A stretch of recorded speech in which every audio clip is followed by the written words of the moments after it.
Hey there, and welcome. I'm Anna Hartman, and this is Unreal Results, a podcast where I help you get better outcomes and gain the confidence that you can help anyone, even the most complex cases. Join me as I teach about the influence of the visceral organs and the nervous system on movement, pain, and injuries, all while shifting the paradigm of what whole body assessment and treatment really looks like. I'm glad you're here. Let's dive in.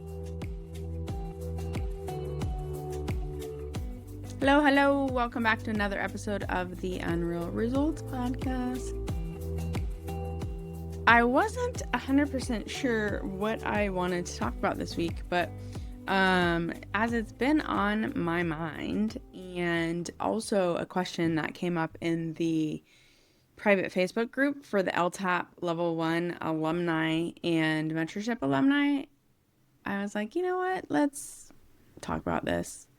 So if you've been following along, either on the podcast, because I think I mentioned it last week in the intro, or on my Instagram, social media, you might have seen that over the last couple of weeks, I've been dealing with some dental stuff.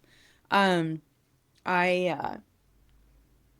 think I shared last week in the last podcast that I have like major dental anxiety.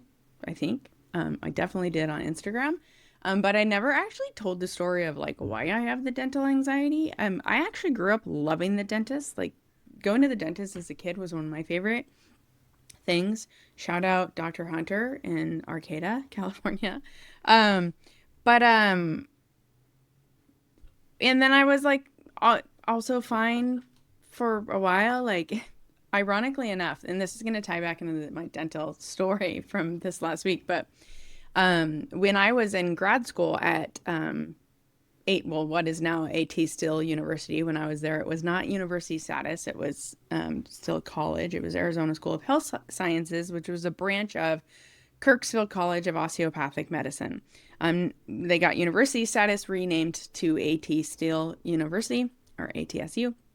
And while I was there, they were expanding their programs and opening up a dental school, the Arizona School of Dentistry and Oral Health, and it was a really cool school. But anyways, I worked in like the anatomy lab at ATSU, and when they started creating the dental program, the dean of the dental school, shout out Jack Dillenberg, who is probably one of the coolest human beings ever. Somehow he got connected with me, I think through Sue Hillman, one of my mentors at school, and my like boss for the anatomy lab. Anyways, they connected me and I became the student ambassador for the Arizona School of Dentistry and Oral Health. And which I think is funny.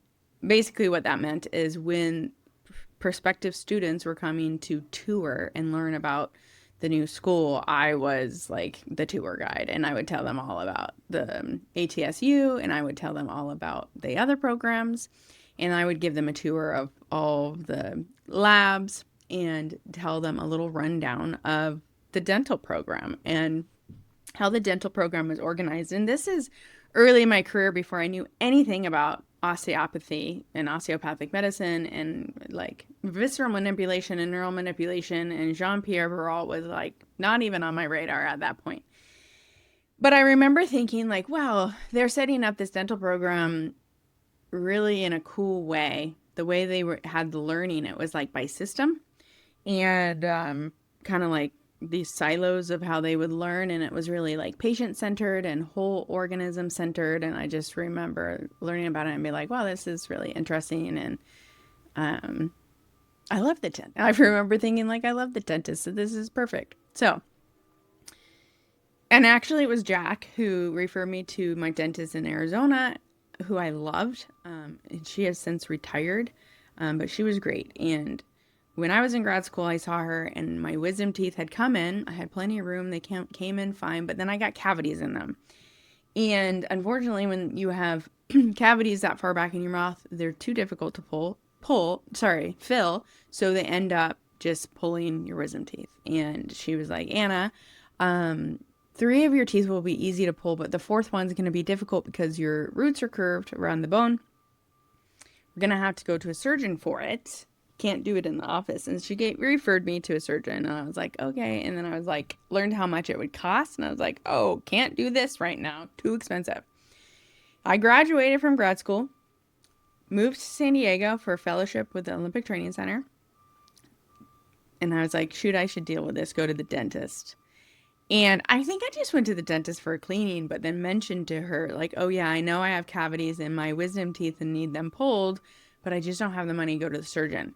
And the dentist in that office, I don't even remember her name because this is where the trauma started. She said, oh, let me look at the x-ray. She looked at the x-ray. She's like, no, we'll be able to take those out in the office. It'll save you thousands of dollars. We can do it. It'll take less than an hour in the office, pop them right out. Really straightforward for you because like they're already in. They're not impacted or anything. And I was like, okay, great. And thinking like, whoa, yeah, maybe Dr. Mansell was wrong. Like I should just do this. And so I agreed to go back to that dentist's office and get my wisdom teeth out. And first one came out, no problem. Second one, I believe it was my lower right one. Honestly, I don't remember 100%. Could have been anywhere. But anyways, she's, the first one literally did pop right out. And the second one was not popping right out. And I remember being like, oh, it's super painful. I'd always, up until that point, had a really hard time getting numb at the dentist. Even when I was younger, I had a hard time getting numb at the dentist. I usually require like more Novocaine shots.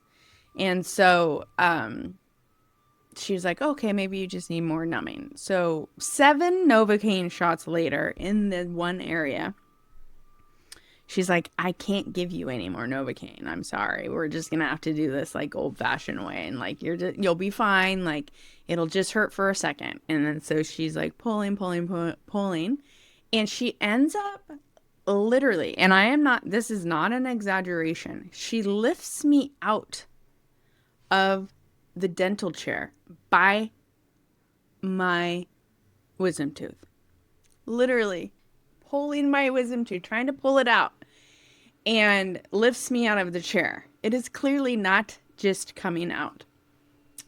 And instead of using her critical thinking of like, why is this tooth not coming out easy? Because the answer Dr. Mansell had told me previously in the year, the roots of that tooth were curved around my jawbone, which is why I needed to go to a surgeon. But that dentist didn't think that. And so she's like, okay, maybe slow is not the answer. Maybe we just go real fast, like rip a Band-Aid off. And I was like, at this point, I'm like crossing over from a sympathetic state of fight or flight into a dorsal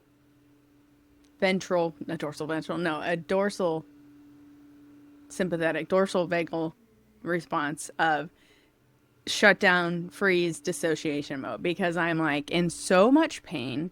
This feels like torture. And I'm crying. It's like taking way longer than she told me. And I also know that I have still 3 teeth in my mouth need to be removed. And so she's like, we're just do it fast like a Band-Aid. And so I'm like, okay. And so she goes in there and goes fast. My tooth breaks.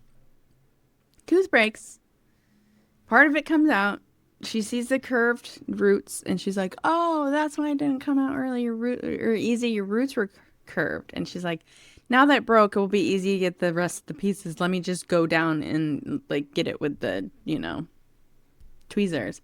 And she goes down to get the broken piece that was still in my mouth. And she touches the nerve root and I about jumped through the ceiling. It was one of the most painful, like it was already one of the most painful things when she was lifting me out of the freaking chair around my tooth. But then when she touched the root and it was like fucking white hot pain, she was like, and then she goes, oh, no wonder it was so painful. Your root wasn't numb and your nerve root wasn't numb. And I was like, what the fuck? Like you put seven Novocaine shots in my mouth and you couldn't get the root? And I was like not the root, but like the nerve root? Like you didn't hit the nerve? So then this gave me that even gave me some like anxiety around not just the dentist, but then like the Novocaine injections. So then she's like, okay, now that was the most difficult one. The other two will be easy. And I was like, the only reason I let her even try to take the other two out is because I was in such a dissociative, frozen state that I was like almost nonverbal at this point. I'm just crying and just like, and I also was young. I was like 24 maybe. And so I was like, wasn't very good at like speaking up for myself and realizing that my consent mattered. And at any point during a procedure like that, I could say no and stop. And because I kind of just thought, well, I'm here, so I gotta like just go through it and go through the rest of it. And I didn't know I had the permission to have autonomy over my own body and be like, get your hands out of my mouth. And so I let her take the other two out, and sure enough, they just popped right out like the first two. And so after that experience, I literally never wanted to go back to the dentist. I was like, immediately no. I moved back to Arizona and eventually went back to the dentist, Dr. Mansell, and she was like, why? She could tell right out of the gate. She's like, why? Are you okay? Like, you normally don't have so much anxiety. And then I instantly just started crying and I told her what happened. And she was like, oh my gosh. She's like, that's why I told you to go to the surgeon. Like, I am so sorry that happened to you. And I had avoided the dentist for so long. By that time, I had like 7 cavities I needed filled. And like the thought of the injections and like, we did it 1 month at a time, 1 cavity at a time. So it's like 7 months of dental work. And it was just like a whole ordeal the whole time. And then finally at the end of it, that's also like when the whole like thing came out of me clenching my teeth and like needing a night guard and I broke a molar. I don't doubt that part of what even may have created clenching in my life, teeth clenching in my life, was actually that trauma from the dentist. Because I'd never in my life been told by a dentist that I had signs of clenching until then. And so I don't think, like, I think that was like the beginning of a lot of problems. But anyways, we got to a point that I literally couldn't get any dental work done without having like anti-anxiety medicine first.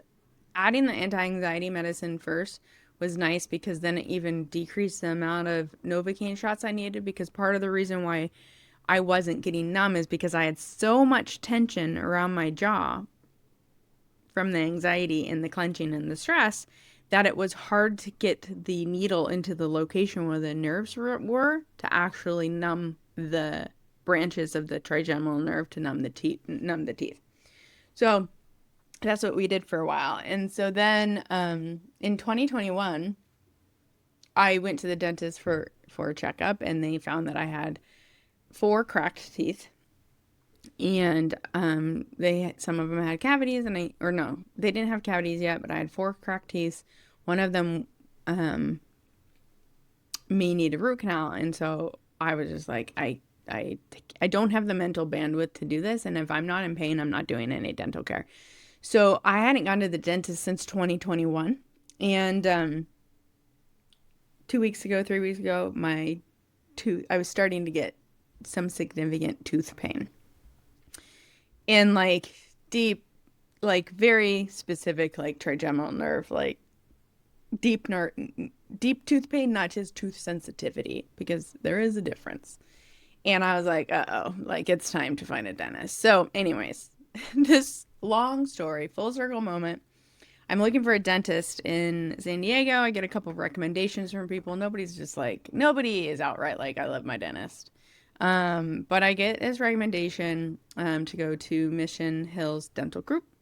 And I'm like, okay, well, they're close. They've got pretty good reviews online. And a lot of the reviews online are people being like, I have dental anxiety, and they are really helpful. And then, of course, you have the reviews of like, oh, they're just out to get your money. I feel like every dentist's office is kind of like that. But anyways, as I'm booking, I look at the bios of the doctors, because then you got to pick which doctor you want. And one of the doctors, she went to ATSU.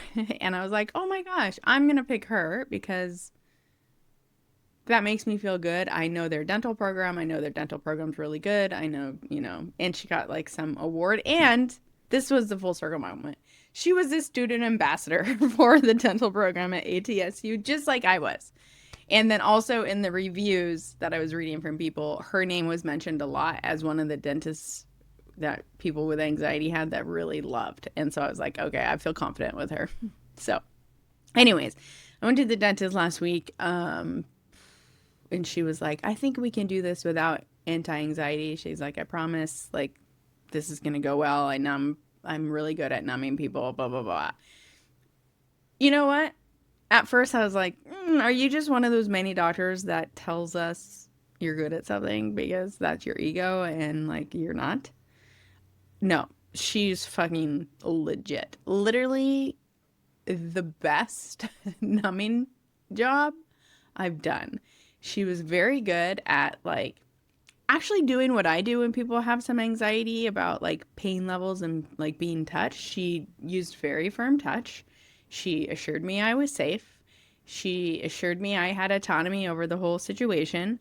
And then she got in there and then she did oscillating motions, kind of like a grade 1 or 2 joint mobilization on my jaw muscles to keep me relaxed as she stuck the needle in.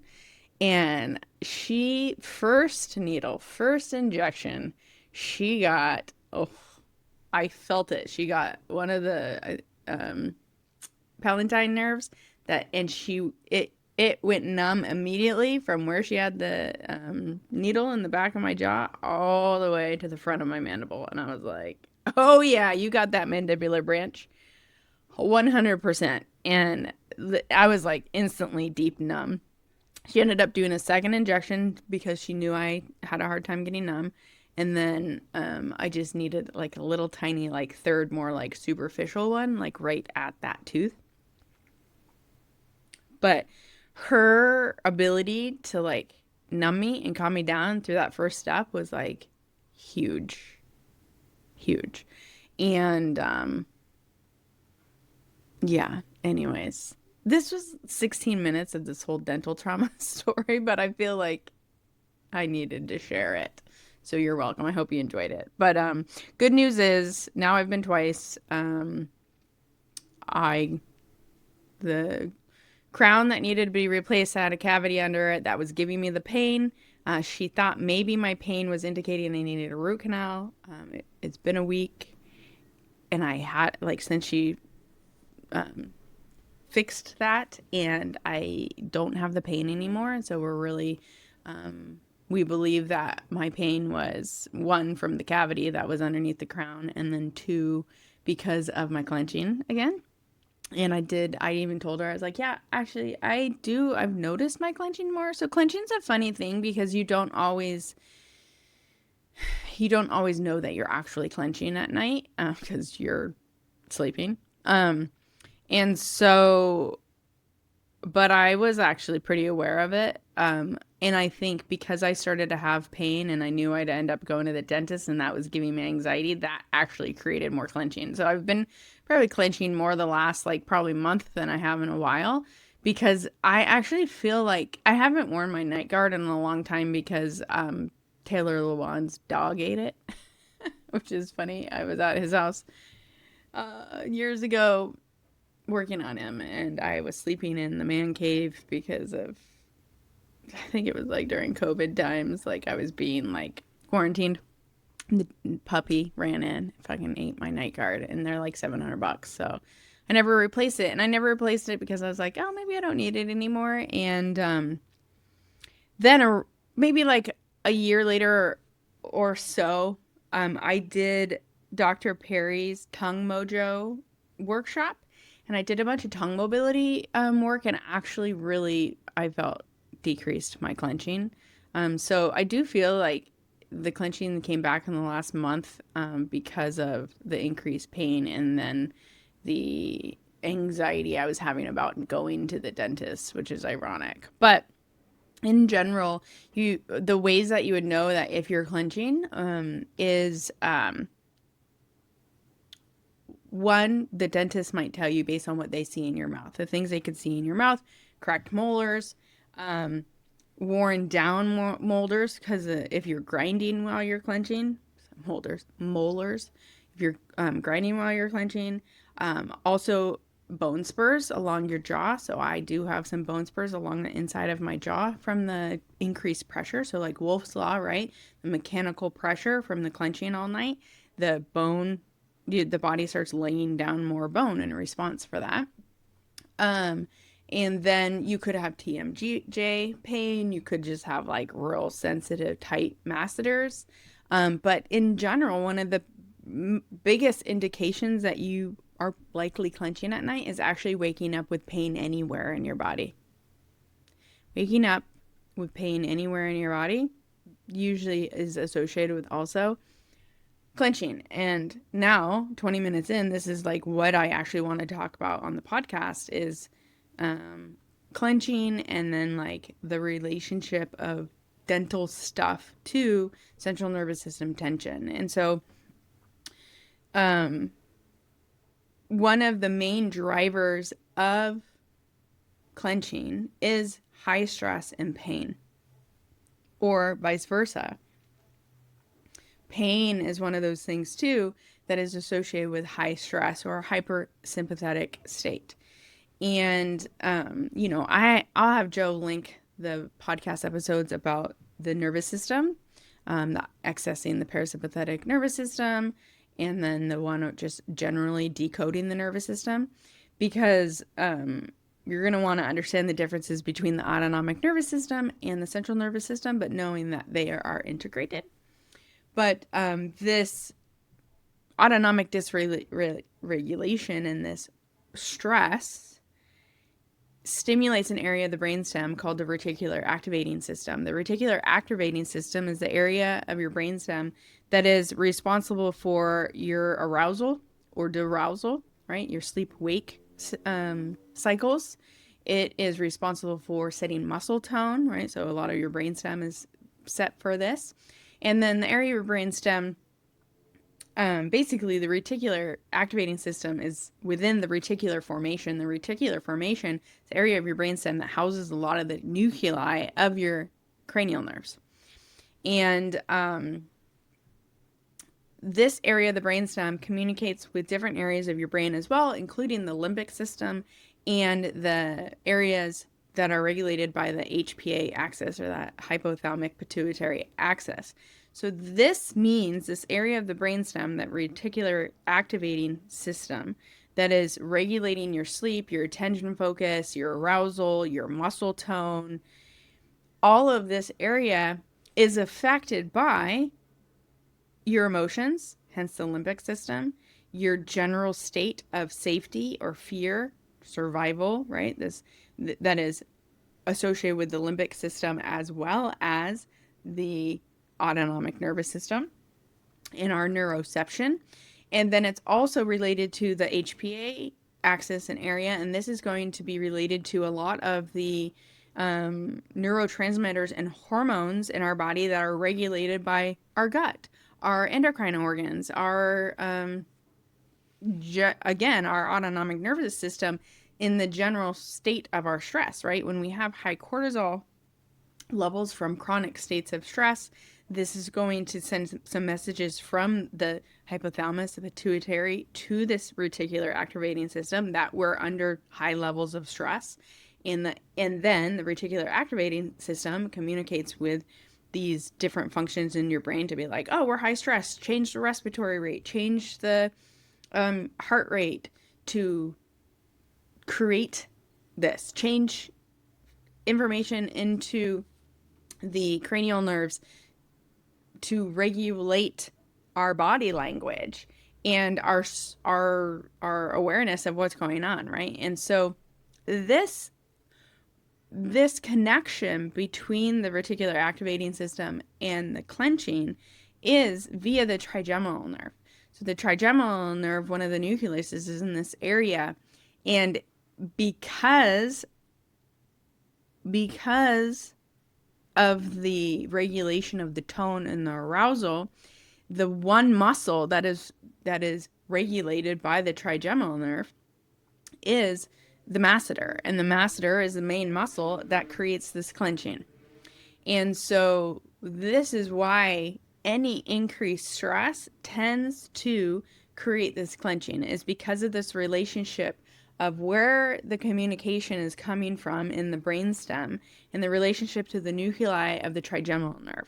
Now, not only is it giving that message then to the motor function and muscle tone of the masseter muscle, but it is affecting the sensory parts of the trigeminal nerve too.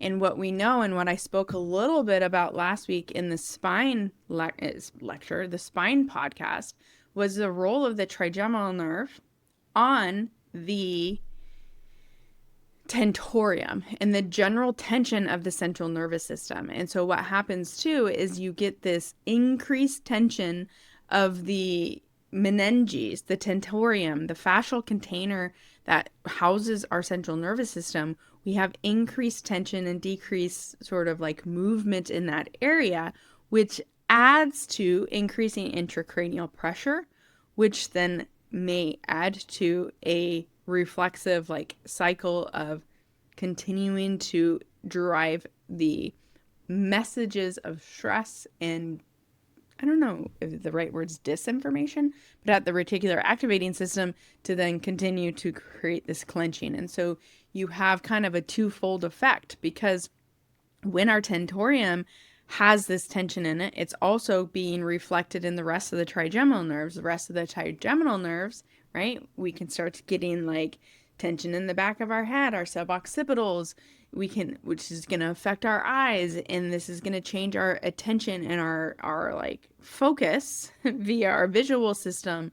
And it sort of can just go into this feedback loop of like continued hypersympathetic response.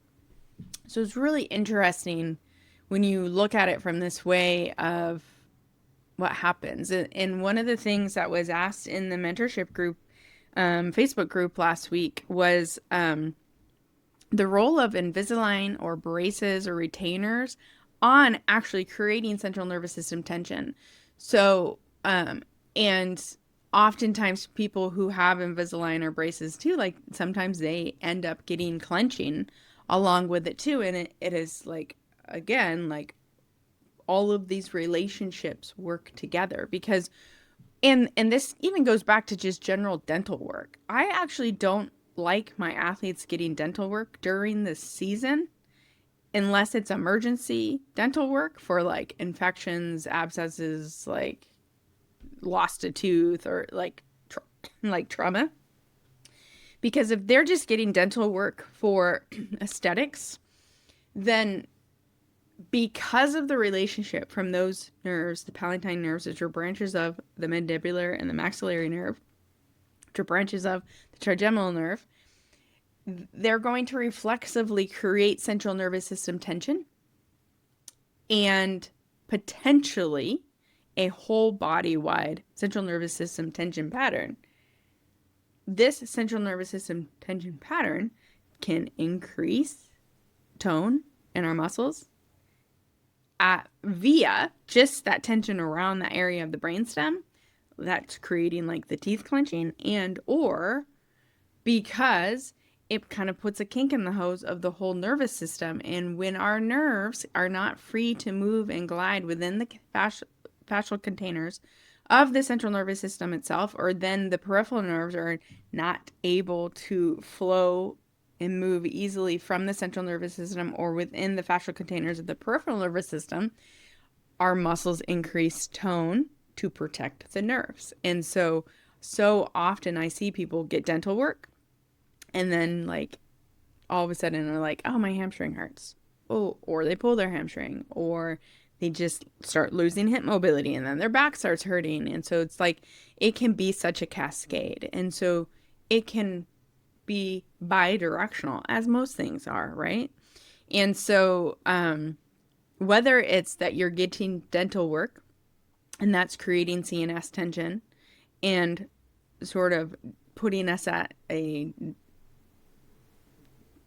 imbalance of then even to our autonomic nervous system, which then can reflexively create the clenching, or the clenching is the problem that is creating, right? You see how it all works together?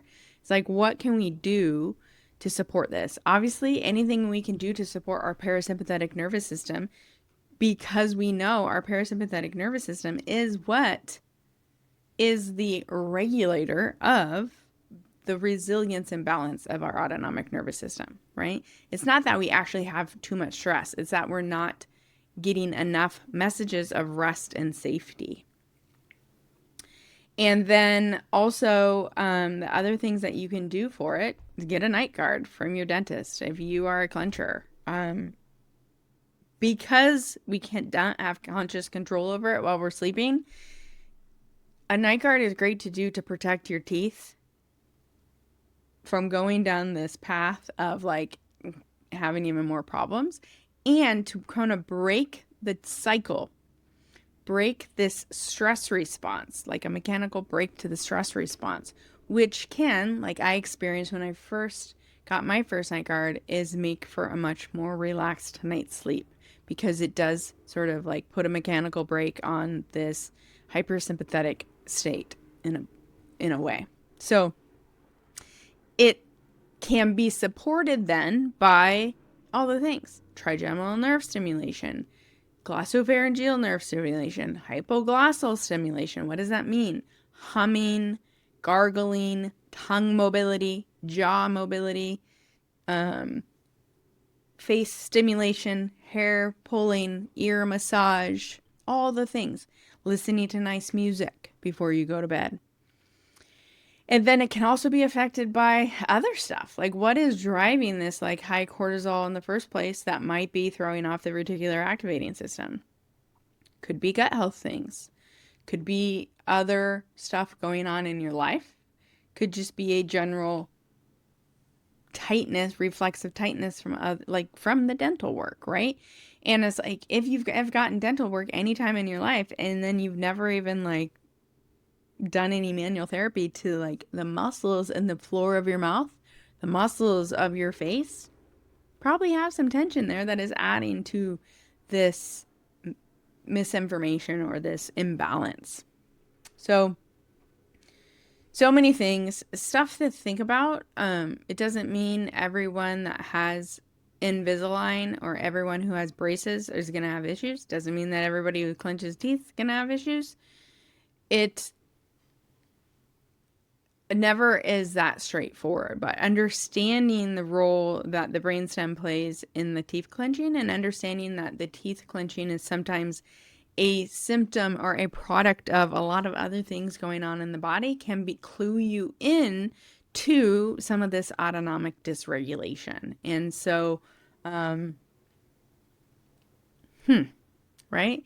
Like, the cool thing is too, like if you've been in the LTAP level 1 courses and you understand the concept of inhibition tests, you can actually inhibit each tooth to see, is it coming from a tooth? How crazy is that? And then you can even kind of help identify, maybe even with the dentist, like where the problem's coming from. This I knew for sure. I was having as I started to have pain, I also started to show a central nervous system tension pattern in my body. And like when I inhibited that tooth, it got better. So it's like, I was pretty sure that it's like, nah, yes, I might have other things I need to deal with at the dentist, but like the primary thing that's causing a lot of my issues right now is this one tooth. So let's start there. Let's fix that one tooth and then see how I feel. And then when I feel ready to fix the other things, yeah, let's fix the other things, because I don't want them to get worse. So anyways, I know that this episode was one long story, and then also a brush over on some like kind of deep neurophysiological topics, but I'm not an expert by any means on neurophysiology, and I am not an expert on bruxism, which is the term for teeth clenching. I'm not an expert on dentistry stuff at all. But it's a question that comes up for a lot of our patients, because as you can imagine, because so many people walk around in a hypersympathetic state or a dissociated state, right? So like a fatigued sympathetic state. That teeth clenching in dental stuff is probably more prevalent than we think. And so when we're dealing with someone that has central nervous system tension pattern, we have to like keep that in mind, that that might be a thing. And this is when we need to pull other professionals in, perhaps for some more specific treatment. More specific treatment might be specific neural manipulation of things related to the nerves in the cranium or the central nervous system. Or it could be pulling in a dentist to fix things or to create a night guard and support ourselves in that way too. So hopefully this was a helpful episode for you. And thanks for listening to my dental trauma story. Have a good week.